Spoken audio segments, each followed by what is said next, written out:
Hey everybody, welcome back to Book Club. I am so excited to be joined today by best-selling authors Nicola and David Yoon to discuss the Amazon Original Stories collection, The Edge of Everything, and their book, Safe Harbor.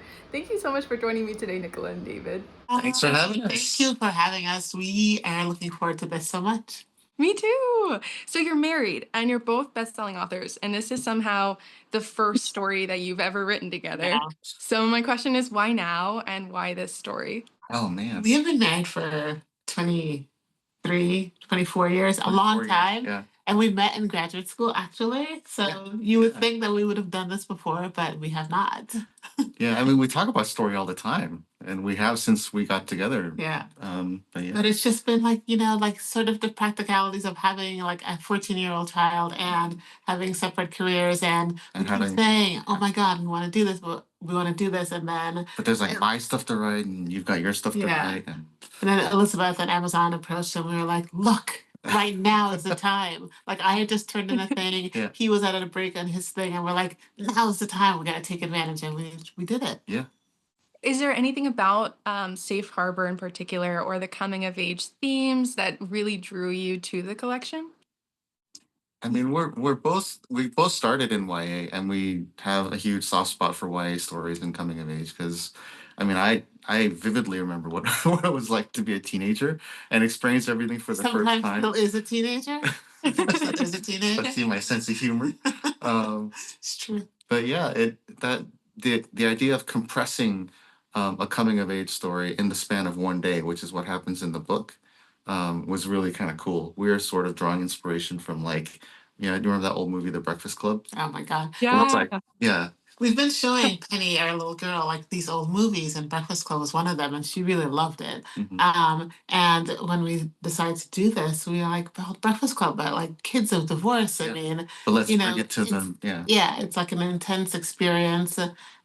It's something you blame yourself for. Mhm. And the thing that I really love about young adult stories is that young adults are going through all the same things we adults do, but they're doing it for the first time. Mhm. And so it makes it more intense and harder, and it just makes the emotions bigger. And I love that about writing these Yeah, stories. especially in a divorce, like children in a divorce therapy Yeah. session, they're burying themselves, but they don't want to, but But it happens they're anyway. reluctant to, but they kind of want to Yeah. at the same time. Yeah. Yeah, for sure. You kind of started to mention, David, you've both written, for young adult and adult readers. Do you feel more naturally drawn to one, or does the story usually kind of tell you what age and stage it wants to live in? It's really the story, isn't it? Yeah, it is a story. And like you can hear, I mean, for me, I usually hear a voice in my head, or, just I have a question, and sometimes the question lends itself more to like a young adult story than an adult story. So like the category is like more, it's like on the publishing side, it's like more the marketing. Mhm. For us, it's like the story, Yeah, just yeah. who these people are. Because Right? honestly, I read everything. Yeah. The last book I read was a middle grade book, and it was fantastic. And I don't really think about the marketing categories all that much. And also, there's the fact that like a lot of YA readers are adults, like a ton of them. Yeah. I mean, we just write for like I love the young adult audience because they're so enthusiastic. Like, if you've been to an event and a kid like loves your book, Yeah. they love it and they will tell you about it for 500 years, and it's like the best thing. Yeah. So it kind of is my favorite audience to write for. Yeah. But We're like rock stars when we go to high school. it's like the best thing. You're like, oh, I'm famous. Yeah, no, I can imagine. I mean, I get what you're saying. I love reading all age ranges of books, and especially this collection was just so nostalgic. I thought it was so Yeah. sweet, Mhm. and I loved diving back into that. So, what did the writing process then look like between the two of you? Oh, let's see. So what happened? David is a very fast writer. I'm pretty fast, so And I'm a very slow writer. I just chug ahead, and then meanwhile, it's like two little trains. I Yeah. chug ahead, and then Nikki's back here. It's kind of editing what I've written Yeah. and rearranging everything. And then he goes back and does his thing. It's really very annoying when he's so fast. But actually, our writing styles are also very different. Like, I will write dialogue for 100 years. If I could never put any atmosphere in, I would just never, because I just like people talking. And Dave loves mood and atmosphere. And so, like, our first draft was actually more polished, I think, than either of us ever do on our own, Mhm. because like we fill in the gaps. Yeah, yeah. And also, I'm going to flatter him because, like, the first thing I fell in love with about him, honestly, was how good his writing was in grad school. And so then I After my got, looks, right? yes, after your looks. I got like while we were writing, I got like a little bit competitive, right? Because his writing is so good, and I was like, damn it, I gotta step it up. I gotta like make sure I so Well, like her, that spirit. I'm gonna ping pong it back to you No. because your writing is always so. She has an intense, very acute sense of emotional intelligence. And so, Yeah, if that's character my does something that they wouldn't do, or there's an emotional situation that doesn't quite make sense, she will not let it go. Yeah, like Bulldog. if they like say something they Yeah. wouldn't say, I was like, no, You you have can't to do that. nail it. Yeah. That's why the emotions are always like they make sense, and also they rise at a good rate that makes sense too. That would, Yeah. yeah. Anyway, whatever. We're like being ridiculous and stuff. But she's always been like that. But it was really No. fun. You guys are so sweet. So I mean, were you passing pages back and forth? Did someone do a full draft and somebody else like went in and then You want to they hear did a something full really draft? dumb? We're both in pages, right? And we're collaborating. And I'll go to her cursor. You can find her cursor. And I'll just start texting her in the document. He's literally in the It's so same stupid. house, right? I'm in my office, he's in his office, and then I'll be typing, and then suddenly it'll be like, "Hi, honey," and I'm like, "What? What are you doing? You're like down the hall. What is happening right now?" But yeah, I mean, David would just like sort of race ahead, and then I would be catching up behind him, and then he would go back, and so that's what we were doing. We were collaborating in pages Mhm. for the whole thing.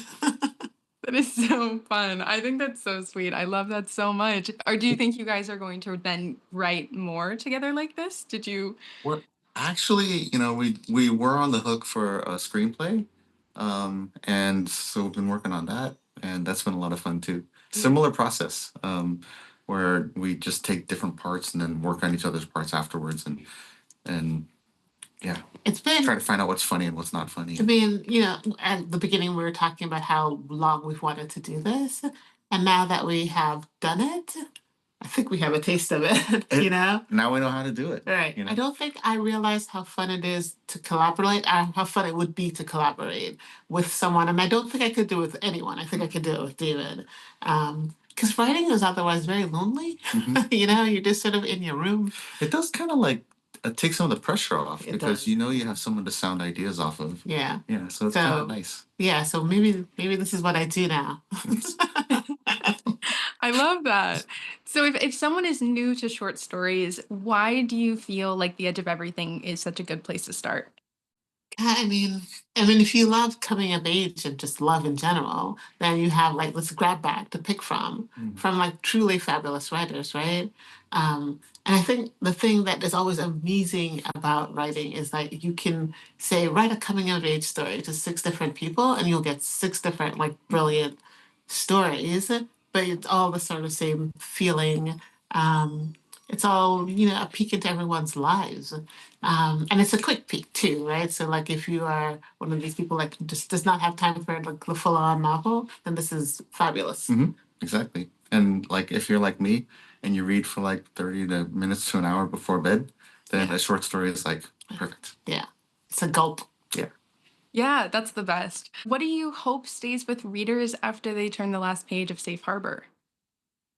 Oh, geez. I do have a. Oh, you have a thing? Yeah, no, I really do. I mean, I think one of the things I love about writing for young adults is there's always a moment in your life when you look at your parents and you go, oh, they're people, Mhm. like your caretakers. They're not just like the person that takes care of you, but they're actually people who are flawed and absolutely make mistakes. I mean, I make mistakes every day with my 14-year-old, and I make a point to apologize to her when I'm wrong, because one of the things you want everyone to learn is that stuff happens, right? Like you screw up and you get into hard situations and then you deal with it and you make it through to the other side. It's also kind of nice to know that adults can be vulnerable too. Yeah. And that's okay. Yeah. And it's actually okay to talk about it. And talking about it is what makes you less worried about being vulnerable. And scared, Yeah. and you make it through to the other side together. So that's what I really want kids to take away from this is like it's everyone has hard times. Mhm. And but the hard times and the stuff you worry about, if you talk about it, they can almost become kind of funny too, and you can laugh about it, and that also takes a lot of the pressure off. Yeah. Like I really wanted to make sure that this story was funny as well. Yeah. Because I think everything should be funny, and so that's one of the laughter is one of the ways of the kids dealing. Yeah. Things. Yeah. That's so beautiful. So, for my last question, I just wanted to ask you both, what is one thing, if you could go back and say to your younger self, what would you tell them? Don't worry about your hair so much. I would tell myself angst is good for you.